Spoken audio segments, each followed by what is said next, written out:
Viewers, എല്ലാവർക്കും ദിജോസ് വേൾഡിൻ്റെ പുതിയൊരു വീഡിയോയിലേക്ക് സ്വാഗതം. ഇന്നത്തെ വീഡിയോയിൽ ഞാൻ സംസാരിക്കുന്നത് ഇംപ്ലാന്റേഷൻ കഴിഞ്ഞ് വളരെ വേഗത്തിൽ തന്നെ ഒരു സ്ത്രീക്ക് ഉണ്ടാകുന്ന പ്രഗ്നൻസി ലക്ഷണത്തിനെ പറ്റിയിട്ടാണ്. ഇംപ്ലാന്റേഷൻ കഴിഞ്ഞതിന് ശേഷം എപ്പോൾ മുതൽ പ്രഗ്നൻസിയുടേതായിട്ടുള്ള ലക്ഷണങ്ങൾ ഉണ്ടാകും എന്നറിയാൻ വേണ്ടിയിട്ട് ക്യൂരിയസ് ആയിട്ട് കാത്തിരിക്കുന്നവരാണ് പ്രഗ്നൻസി ട്രൈ ചെയ്യുന്ന എല്ലാവരും തന്നെ. അങ്ങനെ എല്ലാവരിലും ഉണ്ടാകുന്ന ഏകദേശം ഒരുപാട് ലക്ഷണങ്ങളെ പറ്റിയിട്ട് ഇതുവരെ നമ്മുടെ ചാനലിൽ വീഡിയോസ് ഉണ്ട്. ആ ലക്ഷണങ്ങളെ പറ്റിയിട്ടൊക്കെ നിങ്ങൾക്ക് ഡീറ്റെയിൽഡ് ആയിട്ട് അറിയണമെന്നുണ്ടെങ്കിൽ നമ്മുടെ ചാനൽ വിസിറ്റ് ചെയ്തിട്ട് പ്ലേലിസ്റ്റ് ഏർലി പ്രഗ്നൻസി സിംറ്റംസ് എന്നുള്ളൊരു പ്ലേലിസ്റ്റ് നിങ്ങൾ കണ്ടു നോക്കുക കേട്ടോ. അതിൽ പ്രഗ്നൻസി ലക്ഷണങ്ങളെ പറ്റിയിട്ട് ഡീറ്റെയിൽഡ് ആയിട്ട് കൊടുത്തിട്ടുണ്ട്. അപ്പോൾ ഇന്നത്തെ വീഡിയോയിൽ സംസാരിക്കാൻ പോകുന്ന പ്രഗ്നൻസി ലക്ഷണം ഓവുലേഷൻ കഴിഞ്ഞിട്ട് ഫിസിക്കൽ കോണ്ടാക്ട് ചെയ്യാനായിട്ട് നമുക്കുണ്ടാകുന്ന ഒരു താല്പര്യം കൂടുതലിനെ പറ്റിയിട്ടാണ്. ഏകദേശം എല്ലാ സ്ത്രീകൾക്കും തന്നെ, ഒട്ടുമിക്ക സ്ത്രീകൾക്കും തന്നെ പ്രഗ്നൻസിയുടേതായിട്ടുള്ള പല ലക്ഷണങ്ങളും ഉണ്ടാവാറുണ്ട്. പക്ഷേ യാതൊരു തരത്തിലുള്ള പ്രഗ്നൻസി ലക്ഷണങ്ങൾ ഇല്ലാതെയും പ്രഗ്നന്റ് ആകുന്ന ഒരുപാട് പേരുണ്ട് കേട്ടോ. അപ്പോൾ ഇത്തരത്തിലുള്ള ലക്ഷണങ്ങൾ നിങ്ങൾക്കില്ലെങ്കിലും നിങ്ങൾ വിഷമിക്കേണ്ട ആവശ്യമില്ല. പീരിയഡ്സിന്റെ ആ ഒരു ഡേറ്റ് മിസ്സാകുന്നുണ്ടോ എന്നുള്ള കാര്യം മാത്രം നിങ്ങൾ ശ്രദ്ധിച്ചാൽ മതിയാവും കേട്ടോ. അപ്പോൾ നമുക്ക് വീഡിയോ സ്റ്റാർട്ട് ചെയ്യാം. ഇവിടെ പറയുന്ന ലക്ഷണം തുടക്കത്തിലേ പറഞ്ഞതുപോലെ ഫിസിക്കൽ കോണ്ടാക്ട് ചെയ്യാനായിട്ട് താല്പര്യം ഉണ്ടാകുന്ന ഒരു അവസ്ഥ. ഓവുലേഷൻ നടക്കുന്ന സമയം എന്ന് പറയുന്നത് നമ്മുടെ ശരീരത്തിലെ ഏതെങ്കിലും ഒരു അണ്ടാശയത്തിൽ നിന്ന് മൂപ്പെത്തിയിട്ടുള്ള അണ്ടം പുറത്തേക്ക് വരുന്ന ദിവസമാണ്. ഈ ഒരു സമയത്തിലോട്ട് പ്രിപ്പയർ ആകാൻ വേണ്ടിയിട്ട് നമ്മുടെ ബോഡിയിൽ പലതരത്തിലുള്ള മാറ്റങ്ങൾ ഉണ്ടാകും. ഇതിൽ ഏറ്റവും കോമൺ ആയിട്ട് ഒരു സ്ത്രീക്ക് ഉണ്ടാകുന്ന ഒരു പ്രഗ്നൻസി, ആ ഒരു ഓവുലേഷന്റെ ഒരു സിംറ്റമാണ് ലിബിഡോ ഇൻക്രീസ് ചെയ്യുക. അതായത് ഫിസിക്കൽ കോണ്ടാക്ട് ചെയ്യാനായിട്ടുള്ള താല്പര്യം വർദ്ധിക്കുക. ഈ താല്പര്യം വർദ്ധിക്കാനായിട്ട് രണ്ട് റീസൺസ് ഉണ്ട്. ഒന്നാമത്തേതെന്ന് പറയുന്നത് നമ്മളിൽ സെർവിക്കൽ മ്യൂക്കസിന്റെ പ്രൊഡക്ഷൻ കൂടുതലായിട്ട് ഉണ്ടാകുമ്പോൾ. രണ്ടാമത്തെ ലക്ഷണം എന്ന് പറയുന്നത് കൂടുതൽ ബ്ലഡ് സർക്കുലേഷൻ നമ്മുടെ ജനനേന്ദ്രിയത്തിലോട്ട് ഉണ്ടാകുമ്പോഴേക്കും. ആദ്യത്തെ ലക്ഷണം എല്ലാവർക്കും തന്നെ ഉണ്ടായിക്കൊള്ളണമെന്നില്ല, സെർവിക്കൽ മ്യൂക്കസ് കൂടുതൽ പ്രൊഡക്ഷൻ. രണ്ടാമത്തെ ലക്ഷണം എല്ലാവർക്കും തന്നെ ഓവുലേഷൻ നടക്കുന്ന സമയത്ത് ഉണ്ടാകും. അങ്ങനെയുള്ള ലക്ഷണം വന്നിട്ടാണ് ഫിസിക്കൽ കോണ്ടാക്ട് ചെയ്യാനായിട്ട് ആഗ്രഹം പല സ്ത്രീകളിലും ഒരു മൂർധന്യാവസ്ഥയിൽ ആ ഒരു സമയത്ത് എത്തുന്നത്. ഇതേ സെയിം മെക്കാനിസം തന്നെയാണ് ഏർലി പ്രഗ്നൻസി ലക്ഷണമായിട്ടും പല സ്ത്രീകളിലും ഉണ്ടാകുന്നത്. അതായത് പ്രഗ്നൻസിയുടെ തുടക്ക സമയങ്ങളിൽ നമ്മളിൽ ഉണ്ടാകുന്ന ഹോർമോൺ വ്യതിയാനങ്ങൾ കൊണ്ടും ഈസ്ട്രജൻ ഹോർമോണിന്റെയും അതുപോലെ പ്രൊജസ്ട്രോൺ ഹോർമോണിന്റെയും HCG ഹോർമോണിന്റെയും ഇൻക്രീസ് കൊണ്ടും നമ്മളുടെ ഒരു സ്ത്രീ ശരീരത്തിലെ വജൈനൽ ഡിസ്ചാർജിന്റെ അളവ് കൂടാറുണ്ട്.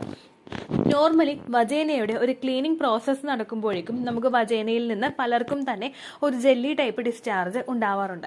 എന്നാൽ അതിനെ ഒന്ന് മാറ്റി നിർത്തി കഴിഞ്ഞു കഴിഞ്ഞാൽ ഇംപ്ലാന്റേഷൻ നടക്കുന്ന സമയത്ത് ഒരു സ്ത്രീക്ക് ഉണ്ടാവുന്ന വജൈനൽ ഡിസ്ചാർജിന്റെ അളവിൽ വ്യത്യാസം വരാറുണ്ട്.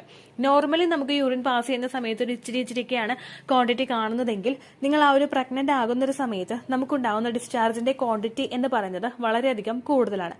ഇത് ചിലർക്ക് ജെല്ലി ടൈപ്പ് ഡിസ്ചാർജ് ആണെങ്കിൽ ചിലർക്ക് വാട്ടറി ആയിട്ടുള്ള, സ്ലിപ്പറി ആയിട്ടുള്ള ടൈപ്പ് ഡിസ്ചാർജ് ഒക്കെ ഉണ്ടാകും. അതായത് വഴുവഴുപ്പുള്ള ടൈപ്പ് ഡിസ്ചാർജ് ഒക്കെ ഉണ്ടാകും. ഈ ഡിസ്ചാർജ് ഒക്കെ കൂടുതലായിട്ട് നമുക്ക് വന്നു കഴിഞ്ഞാൽ ഫിസിക്കൽ കോണ്ടാക്ട് ചെയ്യാനായിട്ടുള്ള ആഗ്രഹം പല സ്ത്രീകളിലും കൂടാറുണ്ട്. രണ്ടാമത്തെ റീസൺ ആണ് പ്രഗ്നന്റ് ആകുന്ന സമയത്ത് നമ്മളുടെ ശരീരത്തിലെ ബ്ലഡ് സർക്കുലേഷൻ നോർമലി എത്രത്തോളം ഉണ്ടായിരുന്നോ അതിനേക്കാളും കൂടുതലായിട്ട് മാറാറുണ്ട്. ഇങ്ങനെ ബ്ലഡ് സർക്കുലേഷൻ കൂടുന്നതിന്റെ ഭാഗമായിട്ട്, ഇൻക്രീസ് ആകുന്നതിന്റെ ഒരു ഭാഗമായിട്ട് നിങ്ങളുടെ ആ ഒരു ഫിസിക്കൽ കോണ്ടാക്ട് ചെയ്യാനായിട്ടുള്ള താല്പര്യവും കൂടും. ഈ ബ്ലഡ് സർക്കുലേഷൻ നമ്മളുടെ ഓരോ ഭാഗത്തോട്ടും ഉണ്ടാകും പ്രഗ്നന്റ് ആകുന്ന ഒരു സമയത്ത്. നമ്മുടെ യൂട്രസ്, നമ്മുടെ അതുപോലെ തന്നെ നമ്മുടെ ഫേസിൽ ഓരോ ഭാഗങ്ങൾ, അങ്ങനെ എല്ലാ ഭാഗത്തോട്ടും ഹാർട്ടിന്റെ ഒരു ബ്ലഡ് പമ്പ് ചെയ്യുന്നതിന്റെ അളവ് ഈ ഒരു സമയത്ത് കൂടാറുണ്ട്. ഇങ്ങനെയുള്ളൊരു വ്യത്യാസം ജനനേന്ദ്രിയത്തിലും ഇത്തരത്തിലുള്ള ബ്ലഡ് സർക്കുലേഷൻ കൂടുന്നതിന്റെ ഭാഗമായിട്ടാണ് പല സ്ത്രീകൾക്കും ആ ഒരു ലക്ഷണം ഉണ്ടാവുന്നത്. ഇത് സെയിം മെക്കാനിസം തന്നെയായിട്ട് ഡിഫറെന്റ് ടൈപ്പായിട്ടൊരു കാറ്റഗറിയിൽ നമുക്ക് വരുന്നത് ഫിസിക്കൽ കോണ്ടാക്ട് ചെയ്യാനായിട്ടുള്ള താല്പര്യം വളരെയധികം കുറയുന്ന സ്ത്രീകളുമുണ്ട്. അതുപോലെ തന്നെ വളരെയധികം താല്പര്യം കൂടുന്ന സ്ത്രീകളുമുണ്ട്. അപ്പോൾ ഇത്തരത്തിലുള്ള മാറ്റങ്ങൾ നിങ്ങൾക്ക് കാണുന്നുണ്ടെങ്കിൽ നിങ്ങൾ ശരീരം ശ്രദ്ധിക്കുക. പിന്നെ ഏറ്റവും കൂടുതൽ നമ്മൾ ഈ സമയത്ത് ഉറപ്പ് വരുത്തേണ്ട ഒരു കാര്യമെന്ന് പറയുന്നത് ഇംപ്ലാന്റേഷൻ ടൈം പീരീഡ് എന്ന് പറയുന്നത്, അതായത് ഓവുലേഷൻ കഴിഞ്ഞിട്ട് ഒരു 6 to 12 days എന്ന് പറയുന്ന ഒരു സമയം എന്ന് പറയുന്നത് നമ്മളുടെ ശരീരത്തിന് നമ്മൾ ഒരു പടി കെയർ കൊടുക്കേണ്ട ഒരു സമയമാണ്. ഈ സമയങ്ങളിൽ ഫിസിക്കൽ കോണ്ടാക്ട് ചെയ്യുന്നത് നമുക്ക് ഇൻട്രസ്റ്റോട് കൂടിയിട്ടാണെങ്കിലും ഈ സമയത്ത് ഫിസിക്കൽ കോണ്ടാക്ട് ചെയ്യുന്നത് നല്ലൊരു കാര്യമല്ല. എസ്പെഷ്യലി പ്രഗ്നൻസിയുടെ ട്രീറ്റ്മെന്റ് എടുക്കുന്ന ആളുകൾ. ട്രീറ്റ്മെന്റ് എടുക്കുന്ന സമയത്ത് ഇംപ്ലാന്റേഷൻ ടൈമിന് നമ്മൾ നമ്മൾ കെയർ എത്രത്തോളം കൊടുക്കാനായിട്ട് സാധിക്കുമോ അത്രത്തോളം കെയർ ശരീരത്തിൽ കൊടുക്കുക. എന്താണെന്ന് വെച്ച് കഴിഞ്ഞാൽ പല സ്ത്രീകൾക്കും ഫിസിക്കൽ കോണ്ടാക്ട് ചെയ്ത് കഴിയുമ്പോഴേക്കും യൂട്രസിൽ കോൺട്രാക്ഷൻസ് ഉണ്ടാകാനായിട്ടുള്ള സാധ്യതകൾ കൂടുതലാണ്. ഇത്തരത്തിൽ കോൺട്രാക്ഷൻസ് നിങ്ങൾക്ക് യൂട്രസിൽ ഉണ്ടാകുമ്പോഴേക്കും ഈവൻ നിങ്ങളുടെ ആ ഒരു പ്രഗ്നൻസി സക്സസ്ഫുൾ ആകുന്നുണ്ടെങ്കിൽ കൂടി തന്നെയും ആ ഒരു ബ്ലഡ് സർക്കുലേഷനെ നമുക്ക് ആ ഒരു കോൺട്രാക്ഷൻ ഉണ്ടാകുമ്പോഴേക്കും പെട്ടെന്ന് എൻഡോമെട്രിയൽ ലൈനിങ് ഷെഡായിട്ട് നമുക്ക് പീരിയഡ്സ് ഉണ്ടാകാനായിട്ടുള്ള സാധ്യതകളും ഉണ്ട്. എല്ലാവർക്കും തന്നെ ഈ ഒരു ബുദ്ധിമുട്ട് ഉണ്ടാക്കുമെന്നല്ല, പക്ഷെ പലരുടെയും സെർവിക്സ് ഡിഫറെന്റ് ആണ്, പലരുടെയും യൂട്രസിന്റെ സ്ട്രക്ചറും ഡിഫറെന്റ് ആണ്, അതുപോലെ തന്നെ പലരുടെ ഹെൽത്ത് കണ്ടീഷനും ഡിഫറെന്റ് ആണ്. അതുകൊണ്ട് തന്നെ അത്തരത്തിലുള്ള കാര്യങ്ങളെ ഒന്ന് പ്രിവെന്റ് ചെയ്യാൻ വേണ്ടിയിട്ട് മാക്സിമം ഇംപ്ലാന്റേഷൻ നടക്കുന്ന ടൈം പീരീഡിൽ നിങ്ങൾ ഫിസിക്കൽ കോണ്ടാക്ട് ചെയ്യാതിരിക്കുക കേട്ടോ. അതുപോലെ തന്നെ ഇത്തരത്തിലുള്ള ലക്ഷണങ്ങൾ വരുമ്പോഴേക്കും ശരീരം നല്ല രീതിയിൽ നിങ്ങൾ ശ്രദ്ധിക്കുക. ധാരാളം ഫ്രൂട്ട്സും വെജിറ്റബിൾസും ഒക്കെ കഴിക്കുക കേട്ടോ. അങ്ങനെ നമുക്ക് എത്രത്തോളം ശരീരത്തിന് സപ്പോർട്ട് ചെയ്ത് കൊടുക്കാൻ പറ്റുമോ ആ രീതിക്കൊക്കെ നിങ്ങൾ ശരീരത്തിനെ സപ്പോർട്ട് ചെയ്ത് കൊടുക്കുക. ഇനി നിങ്ങൾ ശ്രദ്ധിക്കേണ്ട ഒരു കാര്യമെന്ന് പറയുന്നത്, ഇതുപോലെ തന്നെ ഞാൻ ഈ സെയിം നമ്മളുടെ ഇംപ്ലാന്റേഷൻ നടക്കുന്ന സമയത്ത് ഫിസിക്കൽ കോണ്ടാക്ട് ചെയ്യാനായിട്ട് വളരെയധികം താല്പര്യം കുറഞ്ഞു പോകുന്ന ആളുകളും ഉണ്ട്. അവരെ പറ്റിയിട്ടുള്ള ഡീറ്റെയിൽഡ് ആയിട്ടൊരു വീഡിയോ ഓൾറെഡി നമ്മളുടെ ചാനലിൽ ചെയ്തിട്ടുണ്ട്. The choose world low libido എന്ന ടൈപ്പ് ചെയ്ത് കഴിഞ്ഞാൽ നിങ്ങൾക്ക് ആ വീഡിയോ ലഭിക്കുന്നതായിരിക്കും കേട്ടോ. അതുകൂടി നിങ്ങളൊന്ന് കണ്ടു നോക്കുക. ഹസ്ബൻഡ് അടുത്ത് വരുന്നത് ഒട്ടും തന്നെ ഇഷ്ടമില്ലാത്തവർ, ഹസ്ബൻഡിന്റെ സ്മെല്ല് ഇഷ്ടമില്ലാത്തവരെ, ഫിസിക്കൽ കോണ്ടാക്ട് ചെയ്യാൻ യാതൊരു തരത്തിലുള്ള താല്പര്യമില്ലാത്തവരായിട്ടുള്ള ഒരുപാട് പേരുണ്ട്.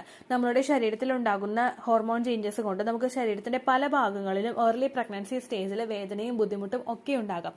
ഈ ബുദ്ധിമുട്ടുകളൊക്കെ ടോളറേറ്റ് ചെയ്തിട്ട് പലർക്കും തന്നെ ഫിസിക്കൽ കോണ്ടാക്ട് ചെയ്യാനായിട്ടുള്ള ഒരു താല്പര്യം ഒട്ടും തന്നെ ഉണ്ടാവില്ല. രണ്ടാമത്തെ റീസൺ എന്ന് പറയുന്നത്, അവർക്ക് ഹസ്ബൻഡ് അടുത്തേക്ക് വരുമ്പോഴേക്കും അദ്ദേഹത്തിൽ നിന്നുണ്ടാവുന്ന സ്മെല്ല് ഒട്ടും അക്സെപ്റ്റ് ചെയ്യാനായിട്ട് പറ്റാതെ വരിക. അതായത് സ്മെൽ അവേർഷൻ എന്നുള്ളൊരു ബുദ്ധിമുട്ട് പലർക്കും തന്നെ ഉണ്ടാവാറുണ്ട് ഈ ഒരു പ്രഗ്നൻസി സമയത്ത്. അങ്ങനെയുള്ളവരൊക്കെ ആ രീതിക്കും മാറ്റങ്ങൾ ഉണ്ടാകുന്നുണ്ടെങ്കിൽ ശരീരം ശ്രദ്ധിക്കുക കേട്ടോ. അപ്പോൾ ഇത്രയേ ഉള്ളൂ വീഡിയോ. നിങ്ങൾക്ക് യൂസ്ഫുൾ ആയി കാണുമെന്ന് വിശ്വസിക്കുന്നു. നിങ്ങൾക്ക് യൂസ്ഫുൾ ആകുന്നുണ്ടെങ്കിൽ ലൈക്ക് ചെയ്യുക, ഫ്രണ്ട്സിനൊക്കെ ഷെയർ ചെയ്ത് കൊടുക്കുക കേട്ടോ. പിന്നെ ഇത്തരത്തിലുള്ള കമന്റ്സ്, അതായത് ഇത്തരത്തിൽ സെക്സ് റിലേറ്റഡ് ടോപ്പിക്സിനെ പറ്റി വീഡിയോസ് ചെയ്യുമ്പോഴേക്കും ചാനലിന്റെ അടിയിൽ വന്നിട്ട് ഒരുപാട് എന്താ പറയുക, പച്ചക്ക് പറഞ്ഞു കഴിഞ്ഞാൽ അമ്മയും പെങ്ങളും ഇല്ലാത്ത ആങ്ങളമാര് വന്ന് കമന്റ് ഇടാറുണ്ട്. വളരെ വൾഗറായിട്ടുള്ള കമന്റാണ്. നമ്മൾ ഒരു ദിവസം അത് വായിച്ചു കഴിഞ്ഞാൽ നമ്മുടെ ദിവസങ്ങൾ മൊത്തം ആ ഒരു കമന്റിനെ പറ്റി ആലോചിച്ച് പോകും. അങ്ങനെയുള്ള കമന്റ്സ് കണ്ടു കഴിഞ്ഞാൽ ജസ്റ്റ് ഒരു ലൈൻ വായിക്കുക. വായിക്കുമ്പോൾ തന്നെ നിങ്ങൾക്ക് അറിയാം ഇത് റോങ് ആണ് ഇൻഫർമേഷൻ എന്ന് അറിയുമ്പോഴേക്കും അപ്പോൾ തന്നെ നിങ്ങൾ ആ ചാനൽ റിപ്പോർട്ട് അടിച്ച് ബ്ലോക്ക്.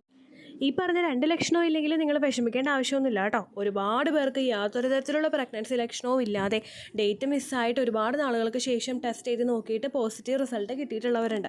നമ്മുടെയൊക്കെ ശരീരപ്രകൃതിയിൽ വന്നിട്ടുള്ള വ്യത്യാസങ്ങൾ കൊണ്ടാണ് അതുപോലെ നമ്മൾ കഴിക്കുന്ന ഭക്ഷണങ്ങളുള്ള വ്യത്യാസങ്ങളൊക്കെ കൊണ്ടാണ് ഇതുപോലെ പല പ്രഗ്നൻസി ലക്ഷണങ്ങളും നമുക്ക് ഇല്ലാതായി പോകുന്നത് കേട്ടോ. അപ്പോൾ ലക്ഷണങ്ങളില്ലെങ്കിലും വിഷമിക്കേണ്ട ആവശ്യമൊന്നുമില്ല. ഡേറ്റ് മിസ്സായിട്ട് 5 ദിവസം കഴിഞ്ഞിട്ട് രാവിലെ ആദ്യത്തെ യൂറിൻ എടുത്തിട്ട് മാത്രം ടെസ്റ്റ് ചെയ്ത് നോക്കുക കേട്ടോ. ബ്ലഡ് ടെസ്റ്റ് ആണെങ്കിൽ നിങ്ങൾക്ക് നേരത്തെ ചെയ്യാം. ഡേറ്റ് മിസ്സായി കഴിഞ്ഞാൽ ഉടനെ തന്നെ ചെയ്യാം കേട്ടോ. ഇത്രയേ ഉള്ളൂ വീഡിയോ.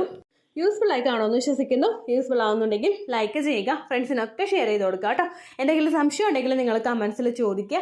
പണ്ടത്തെ വീഡിയോയ്ക്ക് കമന്റ്സ് ഇടുന്നവർക്ക് റിപ്ലൈ ലഭിക്കുന്നില്ലെങ്കിൽ ലേറ്റസ്റ്റ് ആയിട്ട് ഞാൻ ഏത് വീഡിയോ ആണ് അപ്ലോഡ് ചെയ്യുന്നത് അതിന് താഴെ കമന്റ് ഒന്ന് കോപ്പി പേസ്റ്റ് ചെയ്യാനായിട്ട് ശ്രദ്ധിക്കുക കേട്ടോ.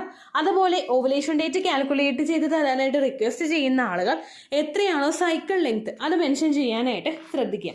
സൈക്കിൾ ലെങ്ത് എന്നതുകൊണ്ട് ഉദ്ദേശിച്ചത് ഓരോ മാസവും എത്ര ദിവസം കൂടുമ്പോഴാണോ ബ്ലീഡിങ് വരുന്നത് അതാണ് സൈക്കിൾ ലെങ്ത്.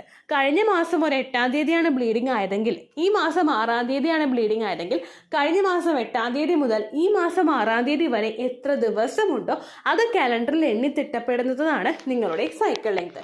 സൈക്കിൾ ലെങ്ത് നമ്മൾ കൃത്യമായിട്ട് കാൽക്കുലേറ്റ് ചെയ്യുകയാണെങ്കിൽ ഓവുലേഷൻ ഡേറ്റ് എളുപ്പത്തിൽ കണ്ടുപിടിക്കാൻ വേണ്ടിയിട്ട് ഒരുപാട് ആപ്ലിക്കേഷൻസും ഒരുപാട് ഓൺലൈൻ ആയിട്ടുള്ള വെബ്സൈറ്റുകളും ഇന്ന് നമുക്ക് അവൈലബിൾ ആണ്.